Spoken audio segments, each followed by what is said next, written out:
Assalamu alaikum. Today we will have conversation with Dr. Sanis Nain Khan on the subject Hajj in the footsteps of Prophet Ibrahim. Hajj, as we know, is the fifth pillar of Islam. It is incumbent only upon those Muslims who have the ability to undertake it. Hajj is to be performed once in a lifetime, and it teaches us how to lead a God oriented life and spend a life as per the will of God. Hajj is the greatest act of worship and symbolizes complete submission and humbleness before God Almighty. تو چلیے آج اس موضوع پر چرچا کرتے ہیں doctor صاحب کے ساتھ. السلام علیکم ڈاکٹر صاحب، کیسے ہیں آپ؟ وعلیکم السلام. آپ کے کیسے مزاج ہیں؟ جی الحمدللہ. ڈاکٹر صاحب، سب سے پہلا میرا سوال اس چیز کو لے کر ہے کہ جیسے کہ ہم جانتے ہیں کہ prophet Ibrahim role is deeply revered in Islamic history. تو میں چاہوں گا کہ آپ ان کی برتھ کے بارے میں، how did he discover God as a child, وہاں سے آپ شروع کریں. بسم اللہ الرحمن الرحیم. رب اشرح لی صدری ویسر لی امری واحلل عقدۃ من لسانی یفقہوا قولی. Prophet Ibrahim alayhi salam was born about 4,000 years ago in a place called Ur. This is near Baghdad in Iraq. Actually, this town was discovered by archaeologists about 100 years. American and British archaeologists were digging there, and they found the entire city beneath, buried in that area. And when they performed the scientific experiments like carbon dating and so on, so they confirmed that these monuments and these temples and buildings belong to exactly the same era when Ibrahim was living here. So God has kept the things of his age. This is very important. One can visit there. If somebody is going to Baghdad, he can go there. It's not very far from, it's a small town near Baghdad. So Ibrahim alayhi salam was born there, and he was a very curious child and very intelligent child. And there is a story in the Quran about his childhood, and he was in search of God. And the Quran says, فَلَمَّا جَنَّ عَلَيْهِ اللَّيْلُ رَأَى كَوْكَبًا قَالَ هَذَا رَبِّي. So when the night descended, he saw a brilliant star, and he exclaimed, "This is my Lord. This must be my Lord. It is so beautiful." But after a while, the star faded away. He said, "No, I must be wrong. It cannot be my Lord." He wanted his Lord to be with him all the time, someone he can contact at any moment, any time, and should receive response from there. So he then saw the moon. فَلَمَّا رَأَى الْقَمَرَ بَازِغًا قَالَ هَذَا رَبِّي. So when he saw the moon shining, he said, "Wow, this is my Lord. This is so beautiful." But the same experience he had with the moon, it also faded away. So he said, "No, it cannot be my Lord. My Lord is one who will be there forever with me all the time." So in the morning he saw the sun. فَلَمَّا رَأَى الشَّمْسَ بَازِغَةً قَالَ هَذَا رَبِّي هَذَا أَكْبَرُ. When he saw the sun shining, he said, "Wow, this is beautiful. This is bigger than those two. This must be my Lord." So he was almost convinced, this is my Lord. But in the evening, the sun also went away. He said, "No, this cannot be my Lord." He wanted to discover his Lord who remained with him all the time, who can hear when he seek help or when he pray.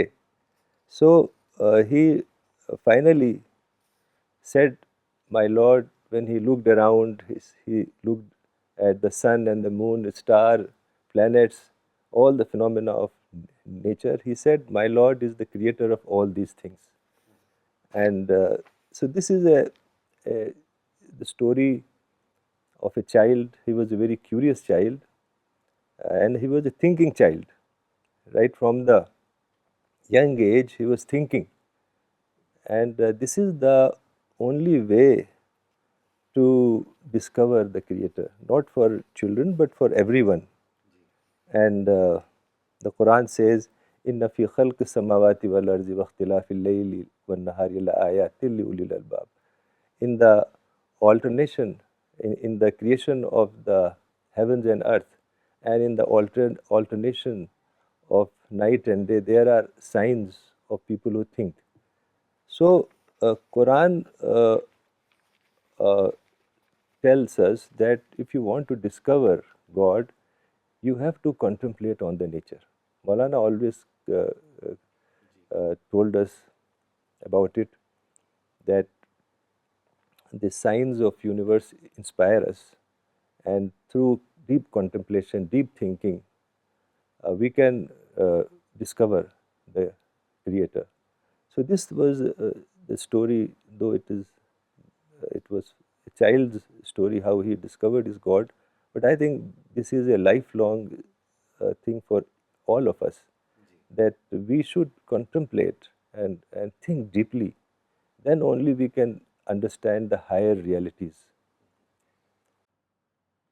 जी, तो doctor साहब आपने जिस तरीके से अभी बताया कि prophet Ibrahim even as a child he was a curious child and a thinking child and doctor साहब जब हम उनकी हिस्ट्री के बारे में भी पढ़ते हैं तो हम देखते हैं कि always gave sincere and logical arguments to his father and to the people of his times. Or soon, Dr. Sab, after that, his message reaches to King Nimrud. But King Nimrud was a very powerful and an oppressive king. तो मैं चाहूँगा doctor साहब आप थोड़ा-सा और इसको extend करके समझाएँ, किस तरह उन्होंने कॉल दी और जो किंग नमरूद तक भी जो मैसेज पहुँचा तो उस किस्से के बारे में भी बताएँ? हाँ, this is an important question. Actually, when he grew up, I think the first thing he did, he called his father, because his father was a polytheist. So he told him about God to his father, whose name was Azar. But his father got angry. He got very angry. So Ibrahim alayhi salam said to him, "Qala salamun alayka, peace be on you. I will pray for you. I will seek God's forgiveness for you. Innahu kana bi hafiya. Uh, he is very gracious to me." So in this way, he prayed for his father, and he said that now I will leave this house, and he left. And he told about Allah, about the creation plan, about heaven and hell to the people of the city. But they were all engrossed in those culture. They didn't listen. And by that time, the king came to know about him, whose name was Nimrud. He was also a polytheist. So he called Ibrahim alayhi salam and debated with him. And finally he said, "Throw him into the fire." So a fire was prepared, and he was thrown into the fire, Ibrahim alayhi salam. And Allah said, "Qulna ya naru." We said to the fire, "Kuni bardan wa salaman ala Ibrahim." Became cool and peace to Ibrahim. O fire, be cool and a means of safety and ease for Ibrahim alayhi salam. So the fire which would have burnt him became like a garden of flowers. So یہ جو چیز ہے یہ ایک طریقے سے نصرت کہتے ہیں اس کو, یعنی اللہ کی مدد. So it is not only meant for Ibrahim alayhi salam, but for all the people who are in dawa work. Allah helps them in very unusual ways. So we should also pray that may Allah help us as you help Ibrahim alayhi salam. one of the scholars once said, Ya Muallama Ibrahim, allimni. Oh, the one who taught Ibrahim, teach me as well. So in the same way, we can pray that you helped Ibrahim alayhi salam in such a delicate moment. So please help us. So مولانا کہتے تھے نا reference point سے دعا کرنا. جی تو یہ ایک بہت اچھا ریفرنس پوائنٹ ہے ہمارے لیے. تو اس طریقے سے ابراہیم علیہ السلام he thought that now no one is here who will listen to me, so he decided to migrate from that city.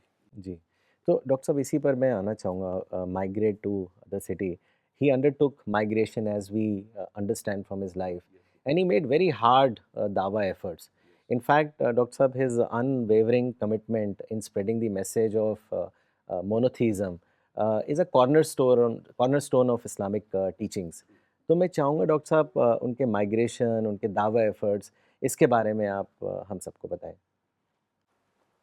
Yeah, he decided to leave the city of Ur, and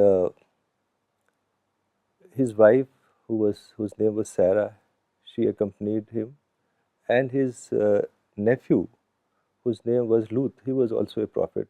He was his nephew. قرآن میں آتا ہے کہ فآمن لہ لوط. Lut believed in him. He was the only person in that city who believed in him. He was a prophet as well. وَقَالَ إِنِّي مُهَاجِرٌ إِلَى اللَّهِ, کہ now I will migrate for the sake of Allah. So he accompanied, and his wife Sarah accompanied. So these three, یعنی تین لوگوں کی team تھی بس. جب شروعات جو ہوتی ہے نا ایسے ہی ہوتی ہے, very humble beginning. Only 3 people were there in the beginning. So Ur سے نکلے, he left Ur, and that is the region, if you look at the map, that is used to be called Mesopotamia region. And the capital of Mesopotamia was Babylon. So from Ur he went to Babylon, and on the way, wherever he found people, he told people about Allah and about the creation plan and performed dawah work.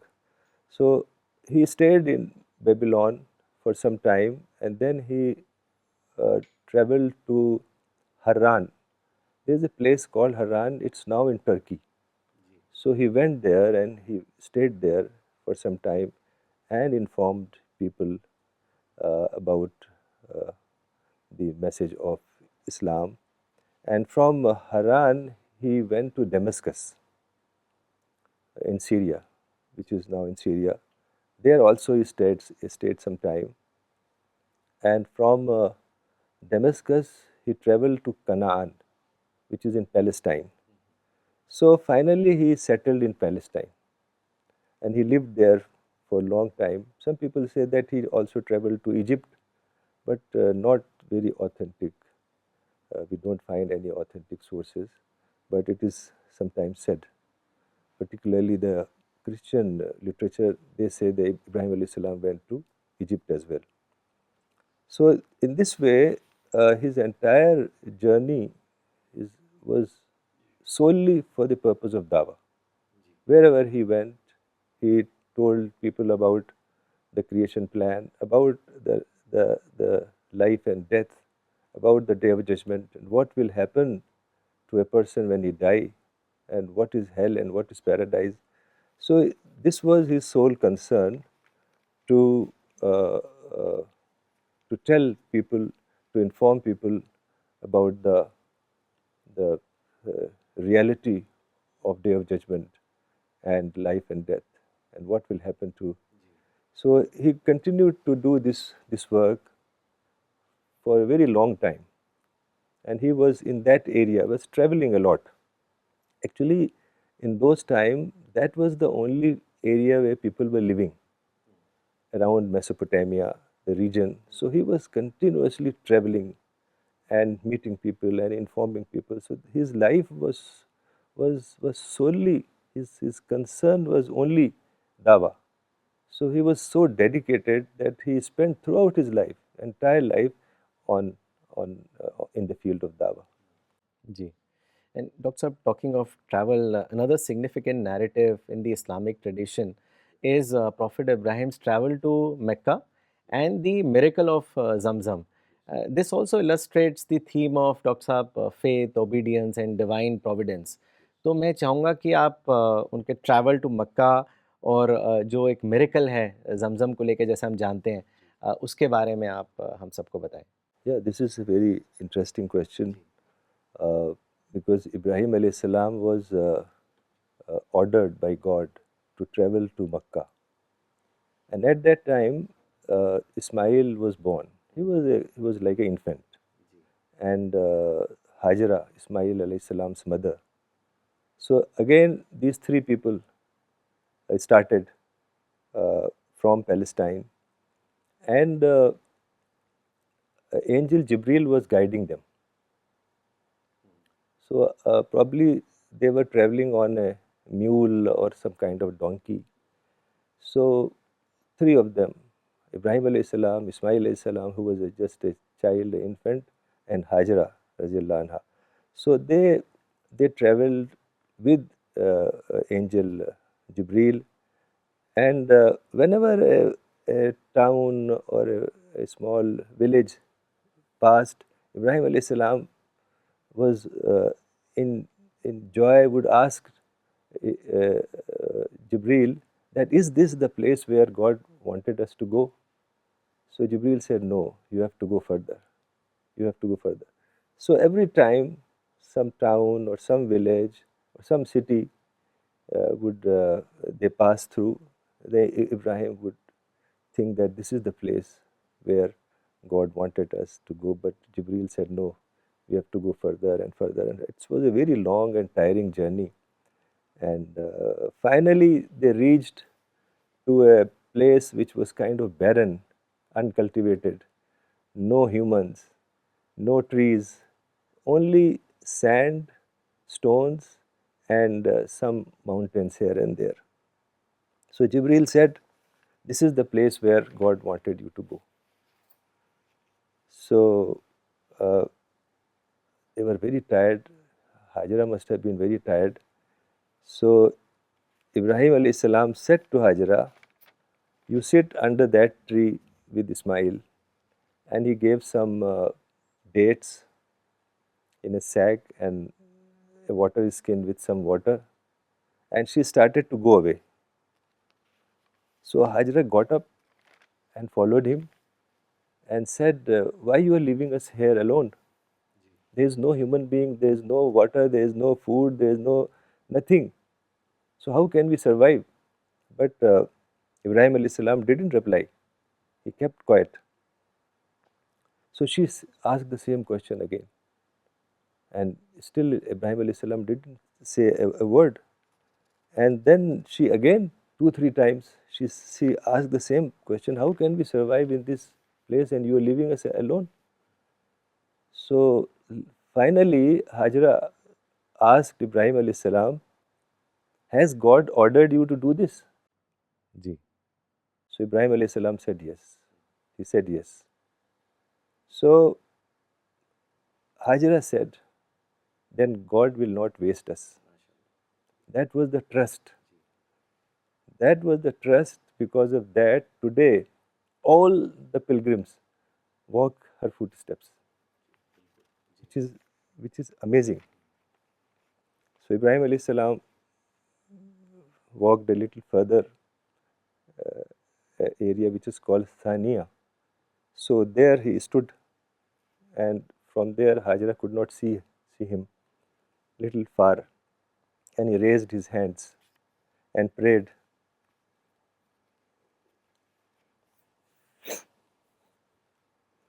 He faced towards Qibla and prayed, Rabbana inni askantu min zurriyati biwadin ghayra zi zara'in in the Baytik al-Muharram. Our Lord, I have settled some of my offsprings in the uncultivated valley near your sacred house. پھر ابراہیم علیہ السلام نے دعا کی کہ may Allah give them sustenance and may Allah support may Allah, they get support from the local people.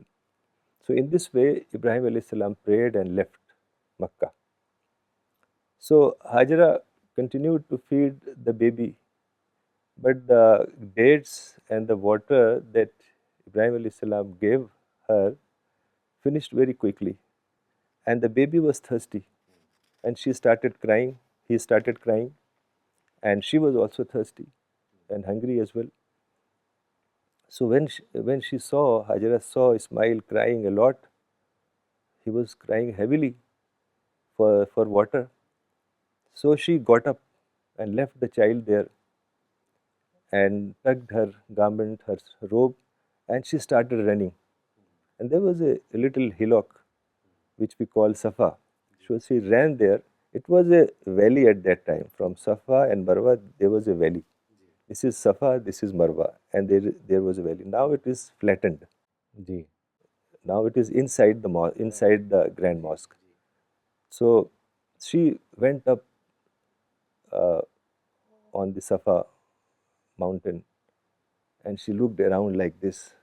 She wanted to see if there is anyone who can help me. She was in real distress. So she couldn't see anyone. Then she ran, she descended from Safa to the valley, and at that time she ran. Actually, when the pilgrims walk between Safa and Marwa, they run at a certain place, because Hajara ran here. Even they start from Safa to Marwa. In between, there is a place where they have to run, like a brisk walk. So they follow the footstep in such a minute way that where Hajara ran, they also run. There is a green light. It's like a corridor, and there is a green light. When you see the green light, you will start running, because Hajara ran in this area. So she ran, and then she climbed Marwa, which is next mountain. And there also, when she reached on the top of it, she looked around here and there, but there was no person. So she kept on running from one mountain to another, back and forth 7 times, and finally she reached Marwa. And when she reached Marwa, exhausted and very thirsty and hungry, she heard some voice. And she looked here and there. She couldn't see anyone. She said, "Who is there? I heard you. Can you help?" Again, then she heard the voice. And again she said, "Who is there? Can you help me?" But she didn't see anyone. Then all of a sudden, she saw an angel digging a hole near the feet of Ismail alayhi salam, where she left Ismail alayhi salam. So she ran, and water started coming. She ran, and she started making a basin around it, so that the water is not wasted. And Prophet Muhammad sallallahu alaihi wasallam has said that may God have mercy on the mother of Ismail. If she would have left it and not made the basin, it would have been a huge stream. So in this way, she was able to drink water and give water to the child. I mean, in this way, the life of Ismail alayhi salam was saved, and today we call this spring Zamzam. So uh, the angel Jibreel said, "Don't worry and don't be afraid. God will not neglect you. God do not neglect His people. Inna Allah la yudiyu ahlahu." God never neglects His people. So the people who are in Dawah work, God will never neglect them. And pointing towards the baby Ismail alayhi salam, the angel said, "This boy and his father will build the Kaaba here, the house of Allah. So this is how God has saved Hajara and Ismail in a very miraculous way, and Hajara started living there. And because water was there, so some people started and coming, and they settled there. And one tribe which is called Jurhum, they settled there, and uh, it was very easy for Hajara alayhi salam, Hajara Razillah anha, because of the people, help of the people. And when Ismail grew up, he learned Arabic from them, from Jurhum tribe, and Jurhum admired him, Ismail alayhi salam, and he married one of the daughters of Jurhum people. So this is how the story of Hajj begins in Makkah. جی ماشاء اللہ doctor صاحب truly an amazing story. I was just thinking when you were narrating کہ جب pilgrims reenact کرتے ہیں by following the same footsteps from Safa to Marwa, if you understand it in today's context doctor صاحب, اور اب class سے پہلے ہم بات بھی کر رہے تھے کہ کتنی گرمی ہے today, the whole world is talking about climate. I mean there is so much of heat that people can't tolerate it. They can't step out of their AC car and AC homes. But imagine a lady under direct, the heat, the sunlight of sun in a desert. There was no rooftop. تو کتنا difficult role انہوں نے ادا کیا کہ وہ جب وہ پانی کے لیے اور بھوک پیاس کے لیے جب وہ صفا ماروا کے انہوں نے 7 چکر لگائے. So truly she has played a role of, a builder of humanity. Great lesson to be learned from. And this is why each and every pilgrim has to walk her footstep. So this is such a big honor. Big especially honor for a and a woman. big lesson. Yeah. Yeah. Dr. Sahib, you just now mentioned then the angel pointed to the child, Prophet Ismail, and he said that he and his father will build the Kaaba. So when we look into the Islamic history, we find that Adam alayhi salam was the first one who built the Kaaba, and then it was reconstructed by Prophet Ibrahim and Prophet Ismail. And there are references in Hadith and in Quran. So I wanted to understand from you, Dr. Saab, کہ آپ اس کے بارے میں بتائیں that how did really the building of Kaaba come about. اس کے بارے میں بتائیں.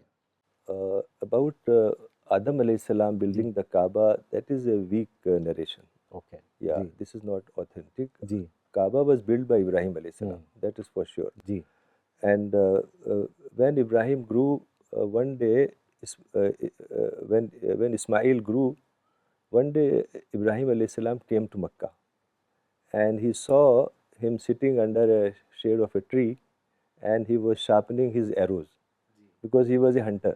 جی In those days,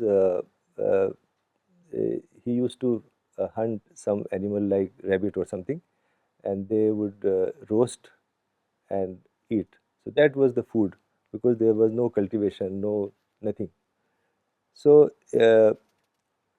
they greeted each other.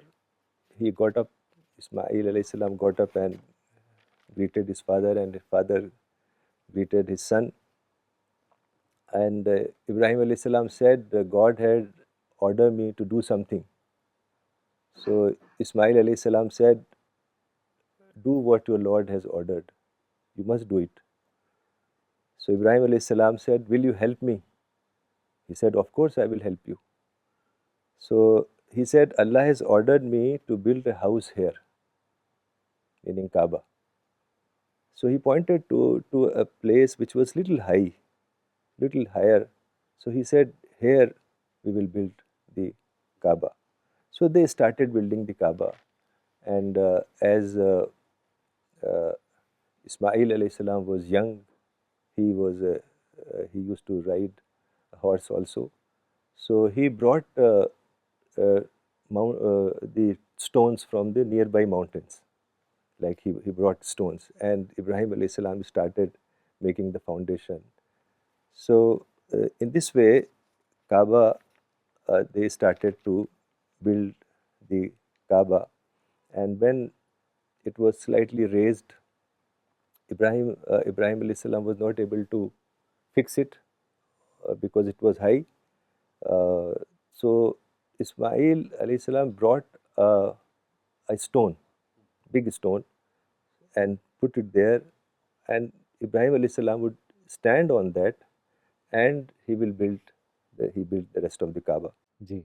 So today, if you go to a Hajj, there is a place called Maqam Ibrahim, which is just near the Kaaba.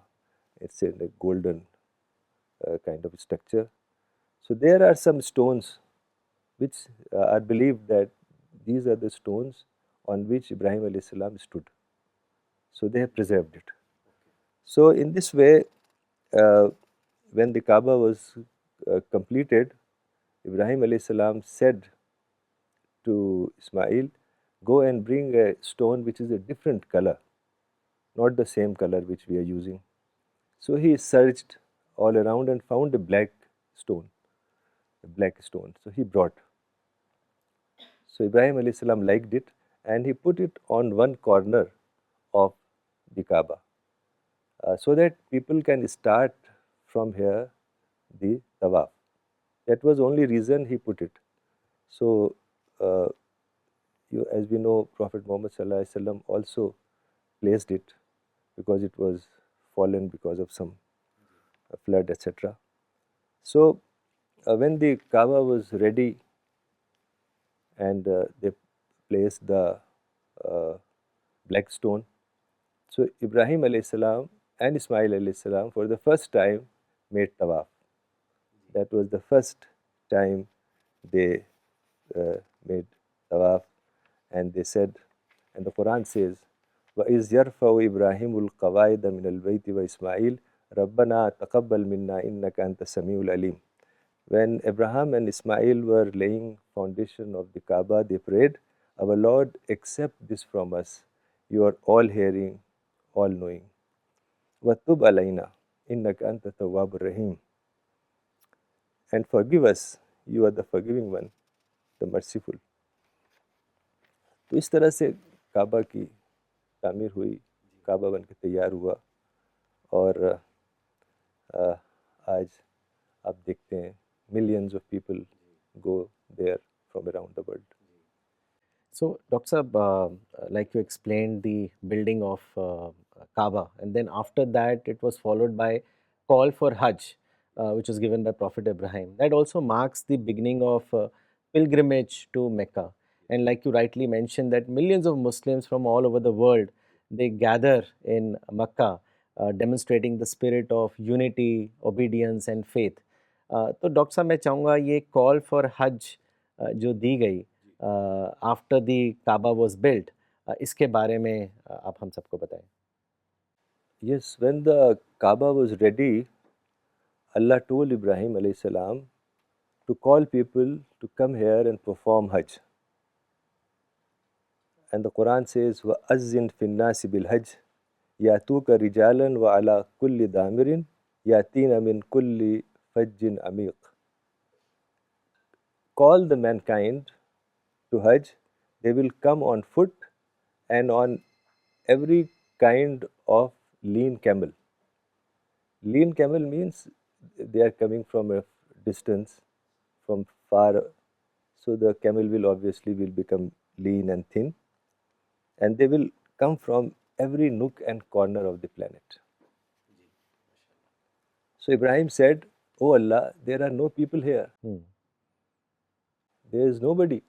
There are mountain and sand, and so how my voice will reach there? So Allah said, وَأَذِّن وَعَلَيَّ الْإِبْلَاغُ. Your job is to call, and we will convey your call to people. You proclaim, and that is, leave it to us. We will convey your call. So Ibrahim alayhi salam went on Mount Abi Qubais and announced, O people, Allah has built his house here, so come and perform Hajj. And Ibn Abbas radiallahu anh says, this is a hadith, that when Ibrahim alayhi salam made the call, made the announcement, even the mountain took it. Each and every creature heard it, animate and inanimate. So much so that every soul, every ruh, every single soul heard it. All the people who were to be born till the doomsday heard it and said, Labbaik Allahumma Labbaik. So this is the call of Ibrahim alayhi salam that echoing even today. Ji. MashaAllah. Dr. Sahab, you have explained it so nicely. Jazakallah. Dr. Sahab, there are symbols of Hajj that reflects the spiritual journey of the pilgrim. It also connects the legacy of Prophet Ibrahim and his family, and that reinforces the values of Islam and also the universal message of monotheism. تو doctor صاحب میں چاہوں گا کہ اس کے بارے میں بھی آپ بتائیں جو سمبلز آف حج ہیں اس کو واضح کریں. Yeah, this is very important question because most of the people think that Hajj is a ritualistic exercise, but there is a lot of message and lot of symbolism in all the acts that we do. Most of the people go and perform these acts and go there and stay there and come back as if they have done Hajj. But Hajj starts after they come back. جی بالکل Real Hajj بالکل starts after they come back, what they have learnt from this experience. So and also Hajj is actually Maulana has written in the book Haqiqat-e-Hajj, which actually when we went for Hajj, Appa was with me and my mother was also with me, 3 of us. So the time we were about to leave, this book was published and we get the first copy. If you see it, it says first published 1986. We went for Hajj in 1986. And all the way in the plane and there I kept on reading it. If I had not read it, I would have just performed a ritualistic Hajj. So this is a very important book. I think we must promote it, especially those who are going for Hajj, they must read it. And it is available on CPS website. Yes. You can download it also. Yeah. And we should translate it into English, inshallah. So let's come to the question, symbols of Hajj. First thing that a pilgrim does was say, Labbaik Allahumma Labbaik. Here I am, O Allah, O Lord, here I am. So this is actually the response of that call which I just mentioned. وَأَذِّن فِي النَّاسِ بِالْحَجِّ. Allah said to Ibrahim alayhi salam, call people to perform Hajj. So this is the response of the call that I am ready, I am here, I am here, I am ready to come, I am ready to perform. So this is the response. And it's like following the footsteps of the Prophet Ibrahim alayhi salam. And his entire life, as we saw, was dedicated to dawah work. So the pilgrim also follows the Prophet Ibrahim's life, and not in a ritualistic way, but he should commit himself for dawah work. If he understands the real purpose and meaning of Hajj, the first thing he will do, he will start dawah efforts. And the next thing that a pilgrim does is he wears ihram. And ihram, as we know, is to wear 2 unstitched sheet or towels. So that is the that was the kind of dress Ibrahim alayhi salam and Ismail alayhi salam were wearing at that time. So ihram, the spirit of ihram is that we should lead a simple life, as Prophet Ibrahim alayhi salam and Ismail alayhi salam. So this is a reminder that we should lead a simple life and purposeful life.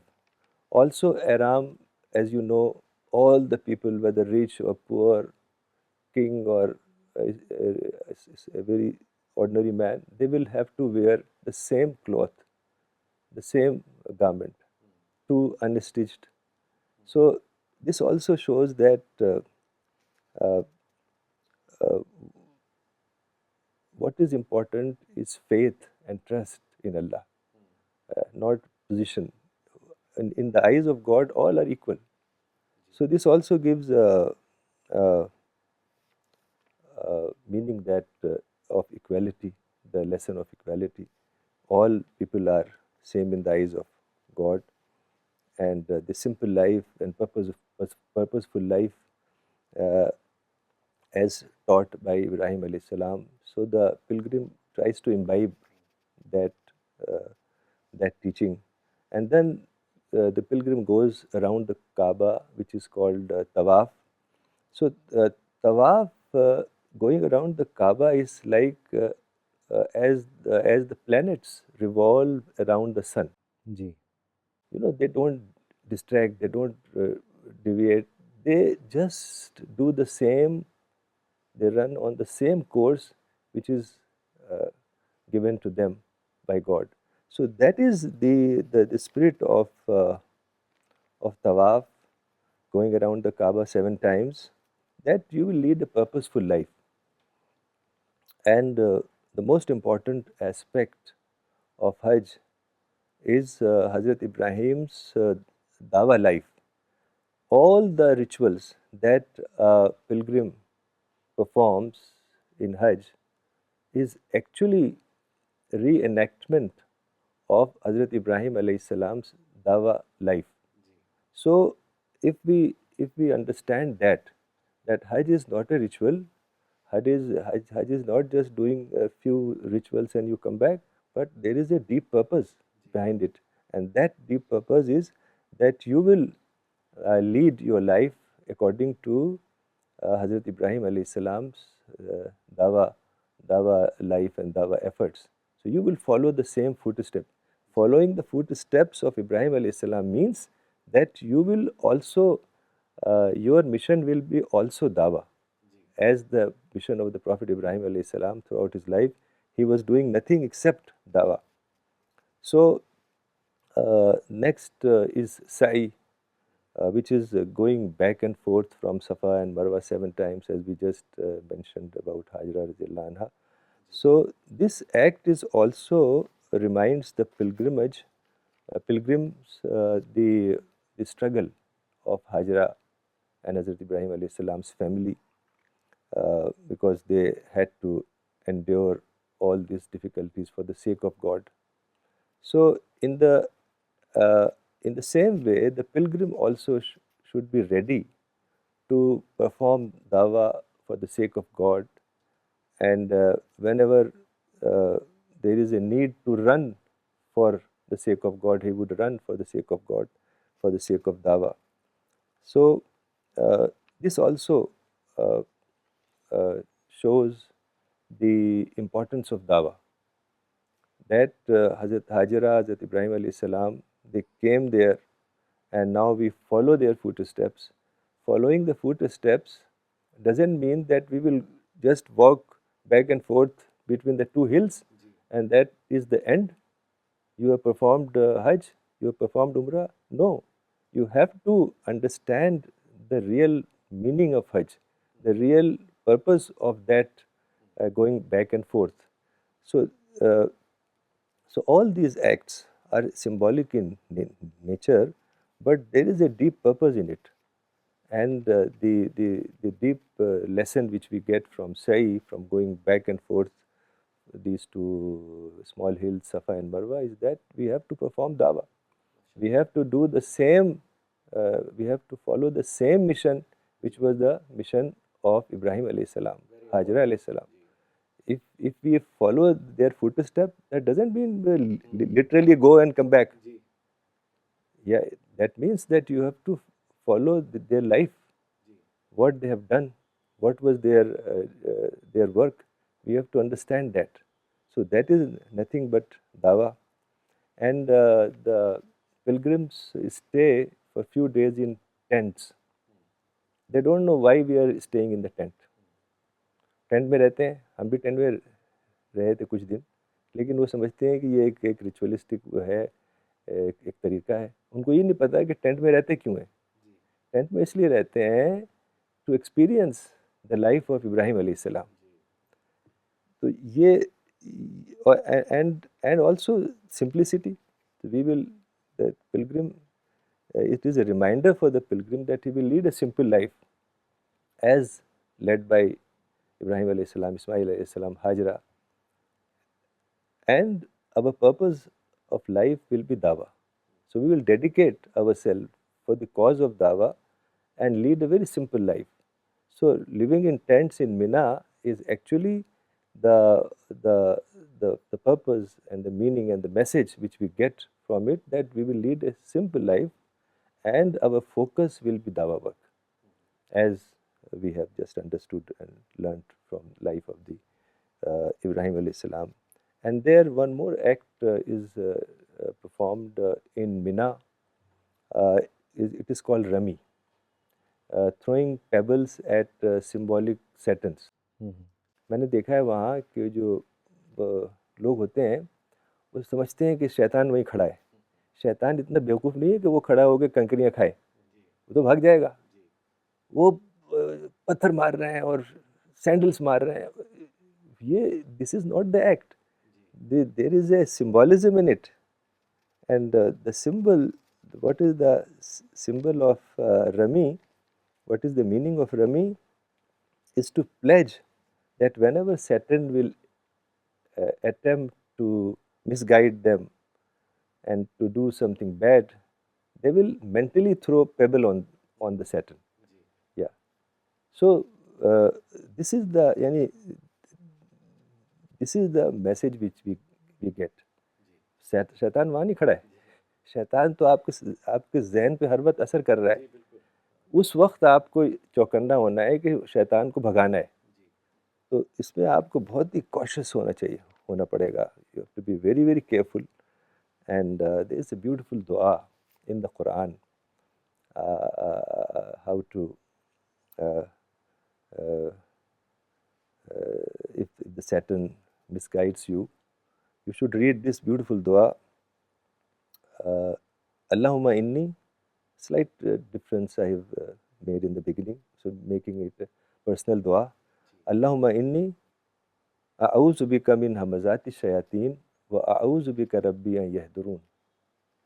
Okay, I seek refuge in you, O Allah, from the promptings of the Satan, and I seek refuge with you, O Lord, lest they come near me.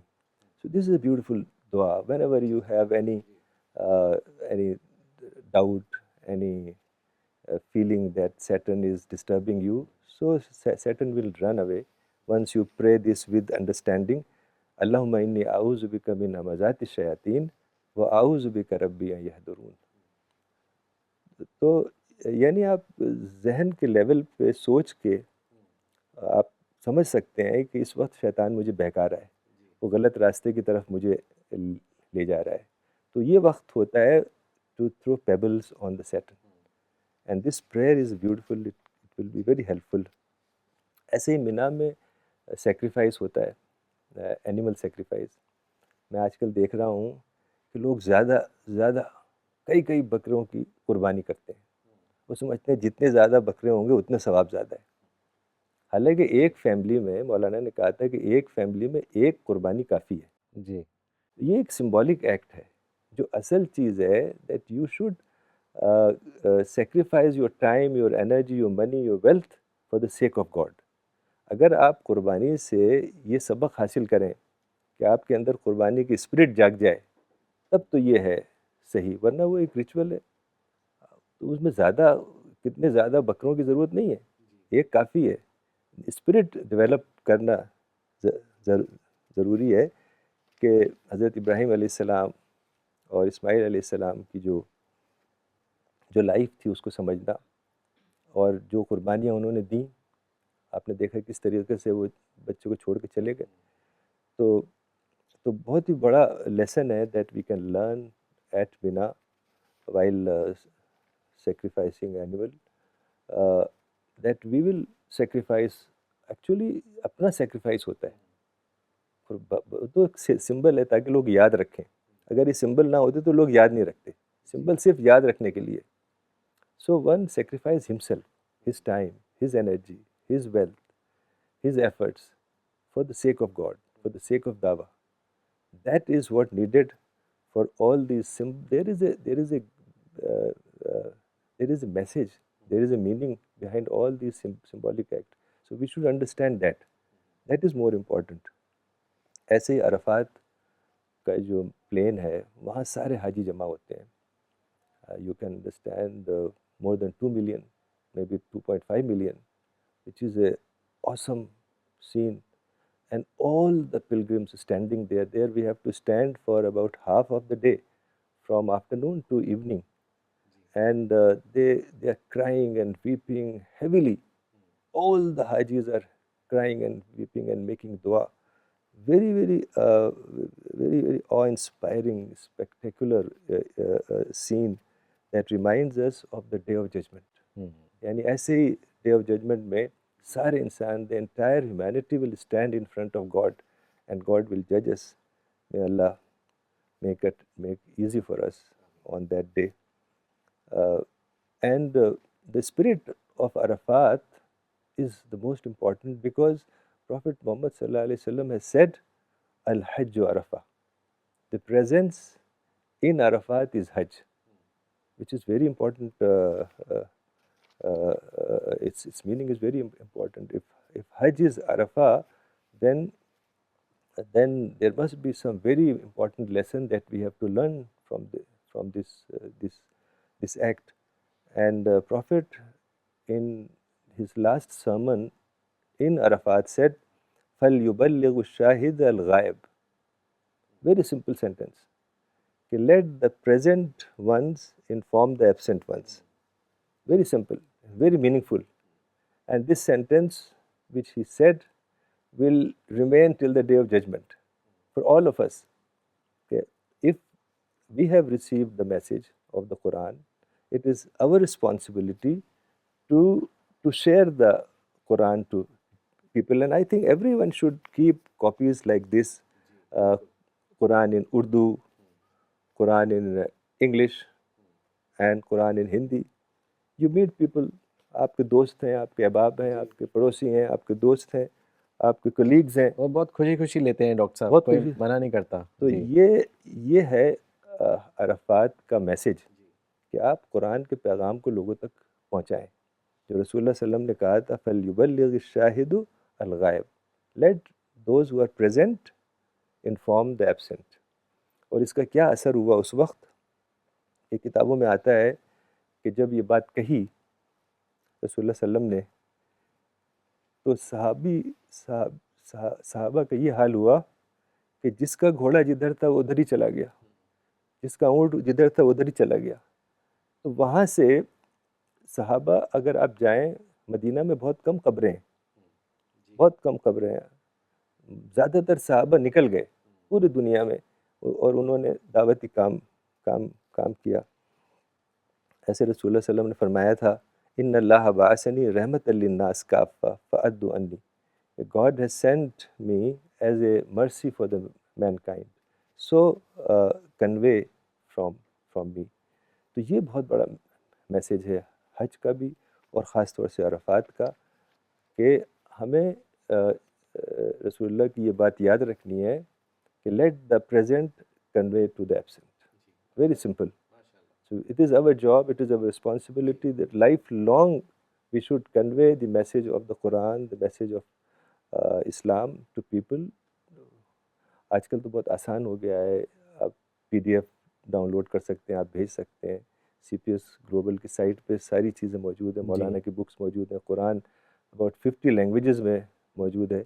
So it is very easy for now to do dawah, to send Quran to people. جزاک اللہ doctor صاحب, بہت اچھے سے آپ نے سمجھایا کیونکہ یہ بہت امپورٹنٹ ہے ڈاکٹر صاحب. People usually do things as part of task اور ایکٹیویٹی اور ایز پارٹ آف ریچول, لیکن اس کے پیچھے جو اس کا سمبولزم ہے, اس کا جو سگنیفیکنس ہے, وہ اکثر ڈائلیوٹ ہو جاتا ہے. انفیکٹ ڈاکٹر صاحب آپ جب ایکسپلین کر رہے تھے کی جو کنکری پھینکتے ہیں. تو مجھے مولانا وحید الدین خان صاحب کا وہ ایک رائٹ اپ ایک دم ذہن میں آ گیا کہ انہوں نے ایک جگہ لکھا ہے کہ we dress up very well externally, it protect us, clothes protect us, and it also increases our prestige. تو similarly we should have inner clothing. تو انہوں نے کہا انر کلودنگ کیا ہے آپ کی مورل کانشیسنیس کو اسٹرانگ کرنا, اینڈ وہ کیسے ہوتی ہے؟ تقوی سے ہوتی ہے, when you fear God. And it's very important because on one hand it puts you on to the path of paradise, it makes you hereafter oriented, and on the second aspect جیسے آپ نے کہا کہ وہ شیطان کے whisper سے بچاتی ہے. تو یہ جو انر کلودنگ ہے یہ بہت امپورٹنٹ ہے. اب آپ نے ایکسٹرنلی تو کپڑے ڈال لیے لیکن آپ کو انٹرنلی بھی ڈالنے ہیں, اور یہی وہ چیزیں جو کئی باتوں میں سے جو بات آپ نے سمجھائی بہت اچھے سے ڈاکٹر صاحب, جزاک اللہ.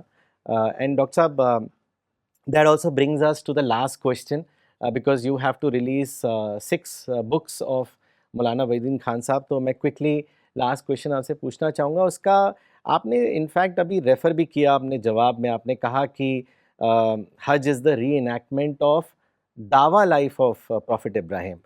تو میں چاہوں گا ڈاکٹر صاحب یہ جو دعویٰ لائف آف پروفٹ ابراہیم, اور آپ نے یہ بھی کہا کہ دعویٰ تو حج تو اصل میں واپس آنے کے بعد شروع ہوتا ہے, تو میں چاہوں گا اس کو آپ تھوڑا سا اور ایکسٹینڈ کر کے ہمیں سمجھائیں, اور اس پر ہم آج کا سیشن ختم کریں گے فالوڈ بائی بک ریلیزز. نہیں, آپ نے بہت اچھا کہا کہ جو تقویٰ ہے وہ اس کا حدیث میں بھی آتا ہے غالباً لباس التقویٰ, یعنی تقویٰ کا لباس وہی ہے جو انر گارمنٹ آپ نے کہا. It's very nice you have mentioned. ہاں, جیسے اگر آپ نے میری ساری باتیں سنی ہیں ابھی تو اس میں یہی ہے کہ دس از ری انیکٹمنٹ. حج اسٹارٹس فرام لبیک اللہم لبیک, here I am, O Lord, here I am, for what? To dedicate my life for dawah. And Hajj ends with Arafat, where the Prophet has said, Ballighu anni walau aya. Convey from me even one verse.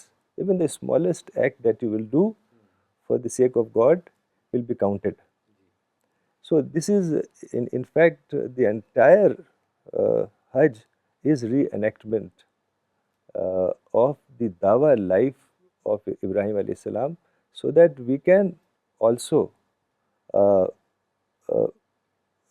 go on his footstep, follow his footsteps, but not in ritualistic sense, in the real sense, in the sense that we will devote, we will dedicate, we will spend our life, the entire life on this cause, for this cause. So the last question which you asked, I would like to read this book, which is a very important book, and I heavily recommend to everyone to read this book. In this book, Maulana has written Hajj ki dawati ahmiyat, the dawah importance of Hajj.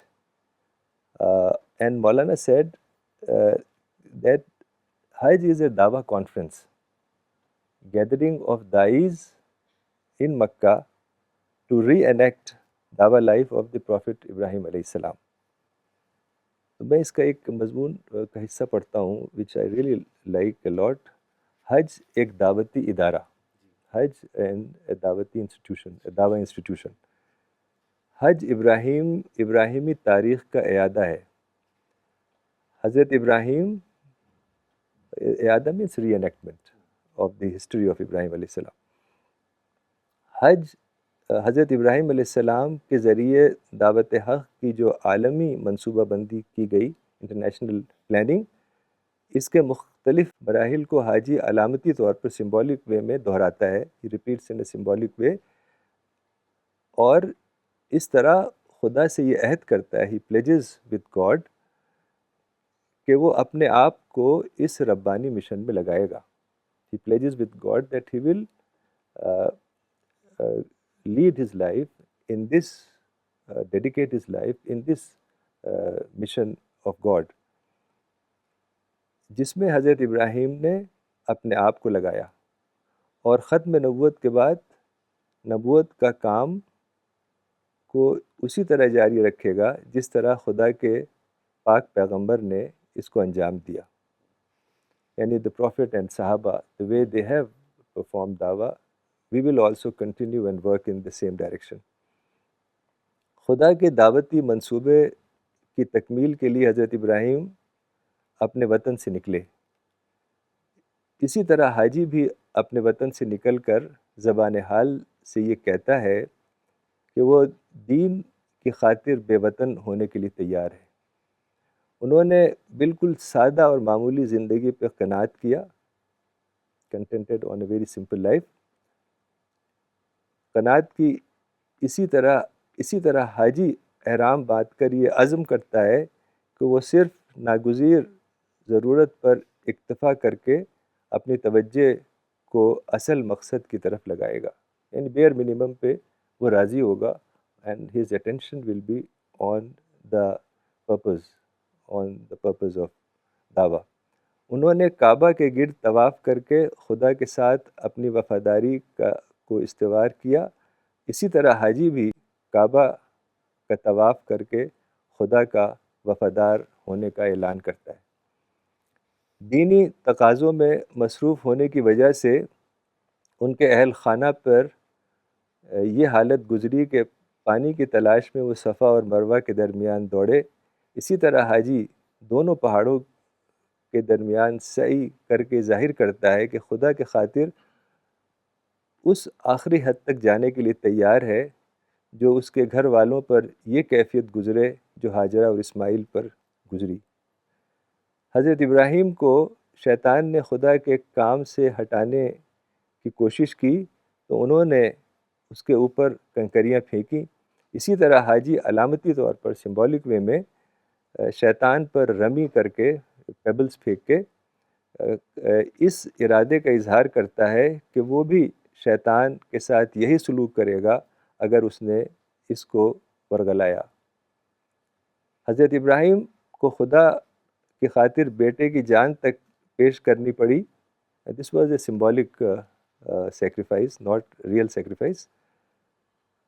اسی طرح حاجی جانور کو قربان کر کے یہ اعلان کرتا ہے کہ دین کے خاطر وہ قربانی کے حد تک جانے کے لیے تیار ہے. حضرت ابراہیم علیہ السلام کا دعوتی مشن آخرت سے آگاہ کرنے کا مشن تھا. چنانچہ حاجی میدان عرفات میں جمع ہو کر میدان حشر کو یاد کرتا ہے تاکہ اس سے سب سے بڑی حقیقت کو یاد کرے کہ وہ اپنے ذہن کا جز بنائے اور اس کے بارے میں لوگوں کو آگاہ کرے. حضرت ابراہیم علیہ السلام کو جب ان کے رب نے پکارا تو فوراً حاضر ہو گئے. اسی طرح حاجی اٹھتے بیٹھتے حج کے ارکان ادا کرتے ہوئے بار بار کہتا ہے لبیک اللہم لبیک لبیک لا شریک لک لبیک ان الحمد والنعمت لک والملک لا شریک لک. میں حاضر ہوں, اے اللہ میں حاضر ہوں, تیرا کوئی شریک نہیں, میں حاضر ہوں, تعریف اور نعمت تیرے لیے ہے اور اقتدار میں تیرا کوئی شریک نہیں ہے. اسی طرح حاجی یہ اعلان کرتا ہے کہ وہ اپنے رب کی پکار پر ہر وقت حاضر ہونے کے لیے تیار ہے. حقیقت یہ ہے کہ بیت اللہ دعوت اسلامی کا مرکز ہے. It is the centre of دعویٰ آف اسلام. اور حج اسلام کے داعیوں کا عالمی اجتماع. It is a gathering of international gathering of all the دائیز ان مکہ. حضرت ابراہیم علیہ السلام کی زندگی بتاتی ہے کہ حج کے یہ مراسم ان کی دعوتی زندگی کا جز یا ان کی دعوتی سفر کا مرحلہ تھا. This was part of his دعویٰ ایفرٹس. مگر موجودہ زمانے کے مسلمانوں کے لیے حج اور کعبہ کی زیارت محض ایک قسم کی سالانہ مذہبی رسم بن گئی ہے. It's just a ritual for the present Muslims. مسلمانوں میں اگر دعوتی شعور اور تبلیغ روح زندہ ہو تو حج کا اجتماع خود بخود دعوتی اہمیت اختیار کر لے اور سالانہ دعوتی کانفرنس کے ہم معنی بن جائے.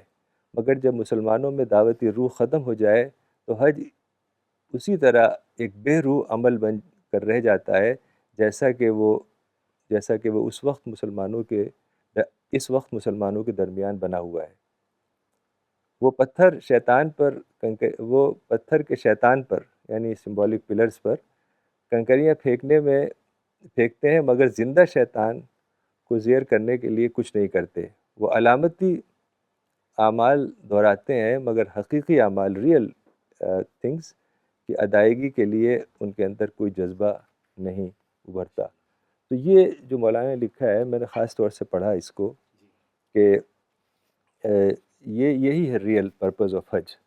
اور میں ایک اور چیز چاہوں گا خاص طور سے لوگوں کو بتانا کہ یہ تذکیر القرآن جو مولانا وحید الدین خان صاحب کی کامنٹری ہے it's a very unique commentary.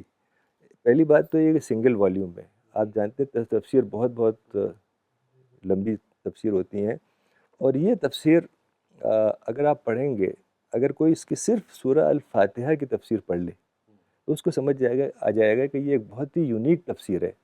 چونکہ مولانا نے جس حصے کی بھی تفسیر کی ہے جس پیسیج کی بھی وہ اس کا جو ڈیپر ایسپیکٹ ہے یعنی وہ لیسن اس میں سے نکالا ہے جو ہم اپنی زندگی پہ اپلائی کر سکیں.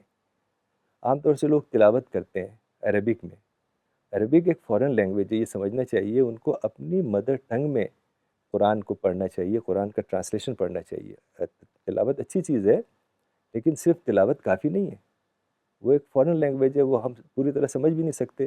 اور قرآن کے بارے میں آتا ہے کہ لکل آیت منہا ظاہر و بطن, کہ ہر آیت میں ایک آؤٹر میننگ ہے, ایک انر میننگ ہے. تو آؤٹر میننگ تو آپ سمجھ لیں گے لیکن انر میننگ کے لیے تدبر کرنا ہوگا. تو یہ تذکیر القرآن ہے, اس میں یہ سارے جو پیسیج ہیں یہ تدبر والے پیسیج ہیں. تو بہت ہی اہم ہے کہ اگر لوگ چاہتے ہیں کہ وہ ان کے اندر دعوتی اسپرٹ پیدا ہو, اور یہ واقعتاً ایک دعوتی تفسیر ہے. آپ تھرو آؤٹ اس پہ جائیں تو تھرو آؤٹ مولانا نے دعوت کو ذکر کیا ہے. ہر چیز کو کوشش کی ہے کہ دعوت سے اس کو جوڑیں. تو یہ تفسیر اردو, ہندی, انگلش میں اور کئی اور لینگویجز میں اویلیبل ہے, اور سی پی ایس کی ویب سائٹ پہ یہ اس کو ڈاؤن لوڈ بھی کر سکتے ہیں. تو یہ بہت ضروری ہے کہ لوگ اس کتاب کو پڑھیں, انشاءاللہ اس سے بہت فائدہ ہوگا. وآخر دعوانا الحمدللہ رب العالمین. Jazakallah, Dr. Saab, for telling us the real significance of Hajj. And it's not just as we understood today, it's not about just doing and performing an annual ritual, but it is truly in spirit following the footsteps of Prophet Ibrahim by changing your lives, making yourself God oriented, and also conveying the message of Tawheed to entire humanity. Jazakallah, Dr. Saab. But before ending the session, we have some launches, as we have been from time to time saying that Good Word in CPS International has been translating writings of Maulana Waiduddin Khan Sahab in several national and international languages. Today we will be launching 6 Hindi books, and it gives us extra pleasure and honor to launch these 6 Hindi books in Braille language. So to do this honors, I would request Dr. Sanestan Khan Sahab to launch all these 6 Hindi translation in Braille language one by one. This first book is Insaan Apne Aap Ko Pehchan. Dr. Sahab, isko please launch kare. جزاک اللہ. انسان اپنے آپ کو پہچان بہت ہی ایک مختصر سی کتاب ہے, اور مولانا کو بہت پسند تھی یہ کتاب, اور بہت ہی پرانی ہے, میرے خیال سے 50-60 سال پہلے لکھی تھی. اٹس اے بیوٹیفل بک, اور اس کو ہندی میں وہ بھی بریل میں لانا بہت ہی بڑا کام ہے. اس میں ڈاکٹر استوتی ملہوترا اور وکرانت ڈاگر نے خاص طور سے پہل کی ہے, اور انہوں نے جا کے وہاں جو بلائنڈ اسکول ہے وہاں گئے اور وہاں یہ جا کے بنوایا. تو ماشاءاللہ یہ بہت اچھا ہے, اس کو ہم لوگ پروموٹ کریں گے, خاص طور سے جو بلائنڈ سینٹرز ہیں وہاں کی لائبریری میں پہنچ جائے تو یہ بہت بڑا کام ہو جائے گا. جزاک اللہ. جی, اور یہ ڈاکٹر صاحب چھوٹی بک میں بھی نہیں آ سکتا, اس لیے جو دیکھ رہے ہیں کہ یہ تھوڑا سا بڑے فونٹ میں ہی آتا ہے کیونکہ یہ بریل لینگویج ہے. جو دوسری کتاب ہے اٹ از ایشور اور انسان. ایشور اور انسان, خدا اور انسان کا ترجمہ ہے. یہ بھی مولانا کی بہت ہی پرانی اور بڑی اہم کتاب ہے. اس کو بریل میں ماشاءاللہ مجھے بہت خوشی ہو رہی ہے ریلیز کرتے ہوئے, اور اللہ تعالیٰ ان لوگوں کو اجر عظیم دے جنہوں نے اس میں کوشش کی, اور اللہ کرے کہ یہ صحیح جگہ پہ پہنچے اور لوگوں کو اس سے فائدہ پہنچے انشاءاللہ. ایک اور جو امپورٹنٹ ٹائٹل ہے وچ از موت کی یاد. رسول اللہ نے ایک مرتبہ کہا بھی کہ death demolishes all desires. In fact people take death as negative. It should not be taken as negative, as حضرت Aisha also rightly said that death precedes meeting with اللہ. تو وہ تو لمحہ سب لوگوں کے لیے ایک سب سے اچھا لمحہ ہوگا. تو یہ کتاب موت کی یاد, اس کو میں ڈاکٹر صاحب کو ریکویسٹ کروں گا کہ وہ اس کو لانچ کریں. ضرور. آپ نے بہت اچھی حدیث ابھی بتائی کہ ڈیمولشر آف پلیجر ہادم اللذات الموت, یہ بہت ہی اچھی حدیث ہے. اور یہ کتاب موت کی یاد اس لحاظ سے بہت اہم ہے کہ انسان غافل ہے موت سے. جب تک کہ موت نہیں آتی اس کی, وہ سمجھتا ہے کہ وہ ہزاروں سال کے لیے یہاں رہے گا, اور موت کسی وقت بھی آ کے ان ایکسپیکٹڈ اس کا خاتمہ کر دیتی ہے. تو انسان کو چاہیے کہ وہ اس سے پہلے کچھ کام کرے کہ وہ اس کا آخری لمحہ آ جائے, تو اللہ تعالیٰ جزائے خیر دے. ڈاکٹر صاحب, مولانا سے ملنے بھی لوگ آتے تھے تو اکثر پوچھتے تھے کہ سیکرٹ آف سکسیس, اور ان کی کئی کتابیں جو بہت زیادہ وائڈلی پڑھی بھی گئیں, جس سے لوگوں کو بہت فائدہ بھی ہوا. People have come out of depression, they found true meaning in their life. تو یہ ہندی کتاب بھی مولانا کی تھی, سفل جیون کے سدھانتک نیم. اس کا بھی ترجمہ بریل لینگویج میں اب ہو گیا ہے. تو میں ڈاکٹر صاحب آپ کو ریکویسٹ کروں گا ٹو لانچ اٹ.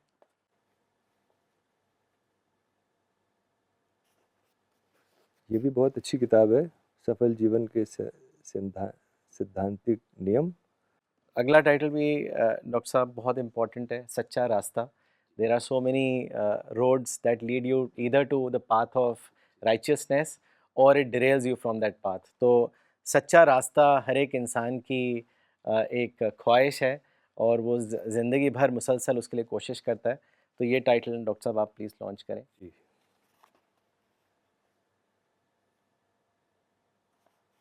جی سچا راستہ بھی بہت اچھی کتاب, ارلیسٹ بکس میں سے ہے. It was a booklet. ہم نے ایک سیٹ بنایا تھا جس میں 5 کتابیں تھیں, تو سچا راستہ اسی کی ایک کتاب ہے. اور بہت اچھا ہوا کہ یہ بہت ہی بیسک کتابیں ہیں. اس کا جو سیٹ تھا وہ بیسک, اور یہ بہت ضروری ہے, introduction for Islam. This is a beautiful book for that purpose. جزاک اللہ. اینڈ ڈاکٹر صاحب, last title, something for which مولانا صاحب worked his life all his life tirelessly, شانتی کی اور. تو میں چاہوں گا اس کو آپ لانچ کریں. ماشاء اللہ.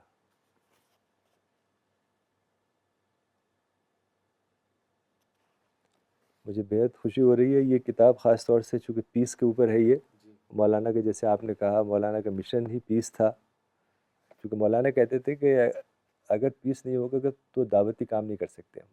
ظاہر ہے اگر لڑائی جھگڑا ہوتا رہے تو آپ کو جس کو پہنچانی ہے یہ باتیں کیسے دیں گے آپ. تو پیس سے ایک نارمل فضا قائم ہوتی ہے. تو اس لحاظ سے مولانا نے بہت زیادہ اس پہ وہ کیا. تو اللہ تعالیٰ جزائے خیر دے.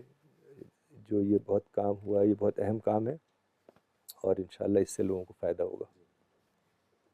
جزاک اللہ. Thank you, Dr. Saab, for the wonderful session today and launching of the 6 books of Hindi in Braille language of Maulana Waiduddin Khan Saab.